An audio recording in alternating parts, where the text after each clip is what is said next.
안녕하세요. 맥키네 지혜투자클럽입니다. HLB 오늘 외국인 기관 프로그램, 특히 이제 외국인 쪽에서 현물에서 62만 주 넘게 일단 매도세가 나왔고요. 프로그램 쪽에서도 62만 주 넘게 일단 매도세가 나왔습니다. 주가는 보조지표인 볼린저 밴드 하단을 이탈하면서 라운드 넘버 가격인 3만 원대를 이탈하는 흐름을 보였습니다. 이 부분 한번 살펴봐 드리도록 하겠습니다. 먼저는 개장 전 미증시 선물 흐름부터 한번 살펴보도록 하겠습니다.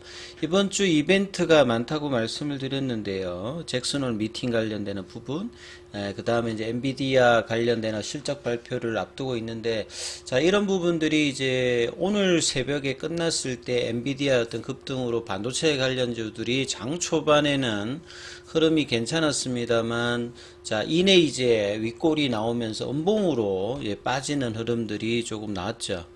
지금 이제 나스닥 선물 같은 경우는 여전히 또 0.68% 강세 흐름이 나오고 있고요. 다우와 S&P 선물 같은 경우도 0.2, 0.49% 강세입니다. 자, 중소형주 중심의 러셀이선 선물 같은 경우에도 0.53% 강세를 기록하고 있고요. 유가는 좀 빠지고 있고 금값은 상승세 흐름을 보여주고 있습니다. 최근에 이제 시장에서는 이 채권 관련되는 부분에서 장기채물 관련되는 부분들이 이제 강세가 계속되면서 주식시장에 영향을 주면서 특히나 이제 기술주 관련되는 부분에서 최근에 좀 부진한 흐름들을 보였던 부분인데요. 이런 부분들이 이제 또 엔비디아라든지 이번 주 이제 잭슨홀 미팅에서 파월 연준 회장이 이 통화정책에 관련되는 이야기가 어떻게 되냐에 따라서 9월달 FOMC, 그 다음에 11월달 FOMC에서 금리 관련되는 이야기가 시장의 변곡점이 될 가능성이 좀 높아 보인다. 이렇게 봐야 되겠죠. 자, 국내 시장 관련되는 부분에서 좀 살펴봐 드리면요. 오늘 같은 경우에는 시장 전체적으로 보시게 되면 원달러 자체가 이제 7원 10원 정도가 이제 빠졌죠. 이런 어떤 상황에 최근에 이제 환율 같은 경우가 이 5월달 이후에 좀 빠졌다가 다시 지금 이제 연고점 부근으로 올라갔던 이런 흐름들, 이런 부분들이 나오면서 외국인들이 이제 꾸준하게 일단 매도세 흐름들을 외환시장에서도 뭐 보였는데요. 자, 이런 부분들이 주식시장에서 연계됐을 때 오늘은 외국인들이 선물 쪽에서는 1000억대 매수를 했고, 어제 대거 이제 매수를 했던 코스닥에서는 오늘도 600억대 매수 흐름을 보여주면서 이틀 연속으로 이제 수급상에서는 외국인들이 이제 매수 관점이다 보시면 되겠고요. 어제 이제 기관들 같은 경우는 연기금 빼고 나면 대부분 매수했는데 오늘은 소폭의 매도세 흐름을 좀 보였고요. 개인들 같은 경우에는 거래소에서 매수, 코스닥에서는 소폭 매도하면서 어제보다는 이제 3주체 간에 큰 폭의 어떤 그 흐름들은 좀 나오지 않았다 이렇게 보여집니다. 그래서 코스피 같은 경우에도 하락 종목 수가 한 100개 이상 많은 흐름이었고요. 코스닥 같은 경우에도 이 하락 종목 수가 이제 뭐 2배 안 되는 수준으로 지수는 이제 코스피나 코스닥이 0.28, 0.54 올랐습니다만 종목별로는 빠지는 종목들. 특히나 이제 오전에 이제 뭐 엔비디아라든지 그 다음에 테슬라가 급등을 하면서 2차 전지 쪽 반도체 소부장 쪽의 어떤 흐름들이 아침에만 좀 반영하고 오히려 또 이제 테마 쪽에서는 초전도체 관련되는 종목들이 또 다시 여전히 또 강한 흐름들을 또 보였거든요.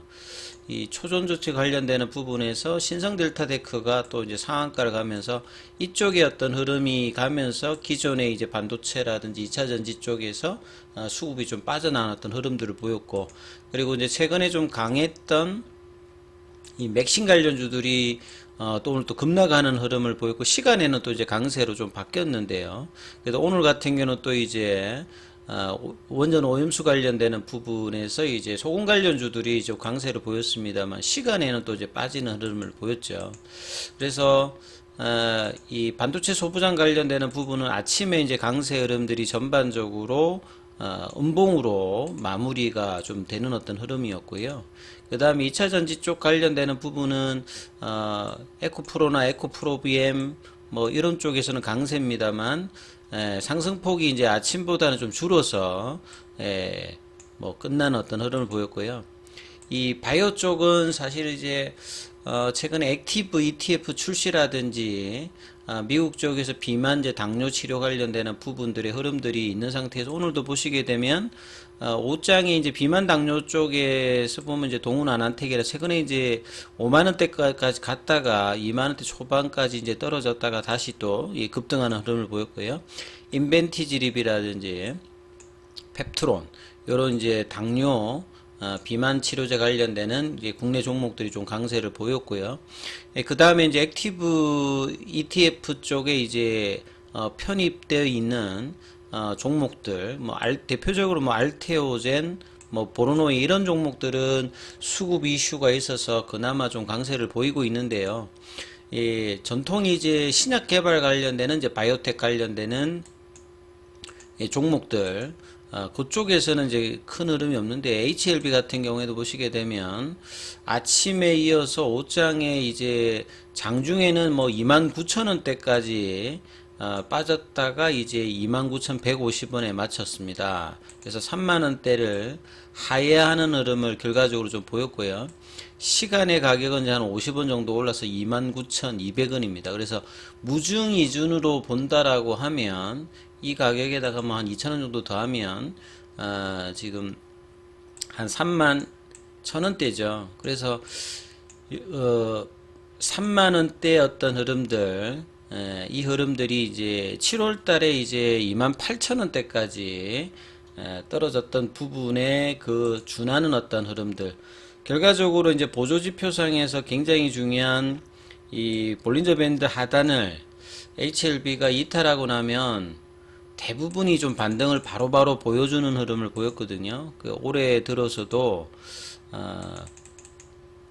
이 바닥권에서 이제 흐름들을 보게 되면 1월 달에도 보시게 되면 볼린저 밴드 하단 부분에 이렇게 있다가 오래 이렇게 있진 않아요.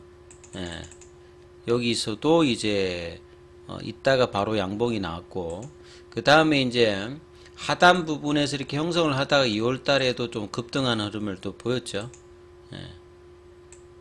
연속성이 이제 없어서 이제 좀 문제지. 그리고 난 다음에 이제 나름 이제 5월달 이후에 6월달에 이제 주가가 다시 이제 가격 조정을 하면서 바닥권에서 이제 7월달에 이제 파일링 관련되는 부분 통과 이후에 다시 또 볼린저 밴드 하단까지 내려갔다가 바로 반등을 또 보였죠.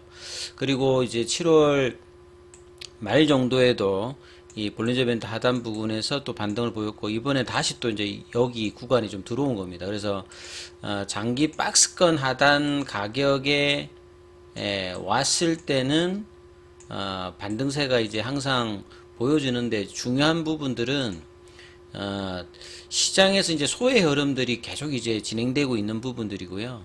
그러니까 오늘은 거래량이 늘면서 이제 좀 빠졌기 때문에 이 부분들을 한번 살펴봐야 되는데요.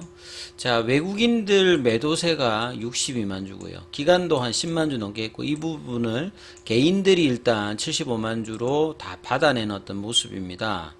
그래서 프로그램 쪽도 이제 살펴보면 62만 주 정도면요, 이벤트가 있어가지고 올라가서 누르려고 할 때 고점에서 이제 나타날 수 있는 이 프로그램 매물 정도 수준이거든요. 그래서 이 7월 달에 이제 7월 17일에 이제 나왔던 부분들을 보시게 되면 이때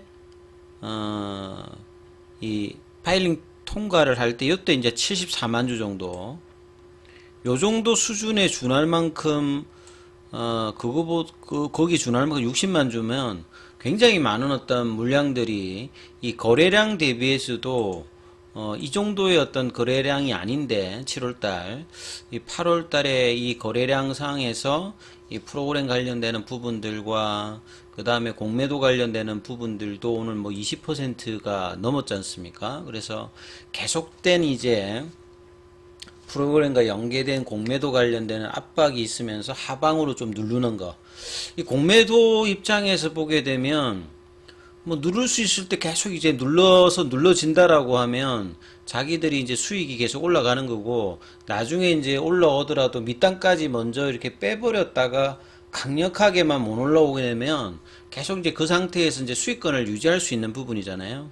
그래서 이제 이런 부분들에 대한 어떤 학습 효과들을 계속 이제 올해 들어서 만들어내고 있다는 부분이죠. 그래서 결과적으로 이제 내년도 5월 이전에 그 기대감들이 보통은 이제 바이오주들 같은 경우가 이렇게 이제 뭐 삼상의 어떤 발표라든지 이상의 발표들이 있다든지 그 다음에 최종적으로 이제 뭐 HLB 같은 경우는 간암 관련해서 최종 이제 허가 관련되는 이벤트가 있을 때는 보통 6개월에서 1년 정도 이렇게 바닥을 이제 주면서 점진적으로 일단 올라오다가 이제 어느 정도 이제 속도가 이제 보통 이제 커지는 어떤 흐름들을 보여줍니다. 근데 HLB 같은 경우에는 올해 이벤트를 이제 하면서도 지금 상반기 때 이제 고점이 이제 4만대 초반 정도를 하고 난 다음에 하반기에는 이 파일링 테스트 파일링 관련되는 부분에서 본심사로 넘어가고 난 다음에 7월 달부터는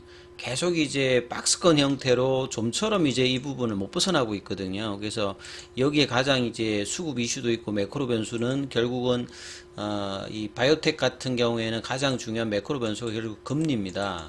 이 금리가 이제 풀리면 성장주 중에서 이제 바이오 관련되는 부분들이 한국도 그렇고 미국도 그렇고 이 돈의 값이 이렇게 비쌌을 때는 자금 유치라든지 연구 개발할 때 이제 엄청난 이제 돈이 필요한 이런 부분들에 대해서 이제 밸류에이션 부분의 하방에 대한 어떤 흐름들이 계속 이제 나타나고 있는데 이제 이런 부분들도 이제 조만간 이제 나름 이제 해결이 될 수 있는 어떤 위치인데요. 특히나 HLB에 가해지는 어떤 수급의 압박은 8월 달에도 이 부분이 좀 이제 계속 이제 변하지 않고 있다. 이 부분이 굉장히 좀 아쉬운 부분이죠. 자, 이런 상황 가운데 이제 항서제약 같은 경우에는 어제 전저점 이탈 관련되는 그러니까 최근에 급락하고 난 다음 이 저점도 깨고 났다가 오늘은 한 0.90 반등세가 났는데 반등 탄력은 세지는 못해요. 그래서 월봉상으로 보면 이제 수렴했던 이평선을 하회하는 모습이고 이 공매도 관련되는 부분에서 이 지난주에 이제 한 자리 숫자로 갖다가 뭔가 변화의 어떤 조짐들을 생각해 봤는데요. 그러니까 오늘 같은 경우는 거래량도 늘고 공매도 이 거래량도 굉장히 좀 늘면서 끝났기 때문에 예, 누르는 힘이 좀처럼 사그러들질 않습니다. 그리고 공매도 관련되는 잔고도 어느덧 지금 760만 주대 8월 18일 기준으로 그리고 이제 계속 이제 이 대차거래 관련되는 부분 체계를 보면요 상한보다 굉장히 많습니다. 그래서 이런 대차거래라든지 공매도 잔고가 일단 줄어야 되는데 오히려 계속 이제 대차 거래가 늘고 있다는 부분들이 굉장히 이제 단기적인 어떤 수급에서도 압박을 계속 이제 보여주는 부분인데요. 일단 이제 이렇게 연봉이 나타났을 때 이전과 마찬가지라고 하면 빠르게 이제 볼린저 밴드 상단으로 그러니까 하한선으로 다시 이제 올리는 어떤 흐름들이 수요일, 목요일, 금요일 그래서 이제 가격으로 보면 이제 3만원대죠. 이 부분들이 저항대가 아니고 올리는 흐름으로 나오는지 여부가, 이제 뭐 이번 주 중후반에 굉장히 좀 중요하니까 이 부분 좀 참조하시면서 흐름 판단해 보시기 바라겠습니다. 여기까지 하겠습니다.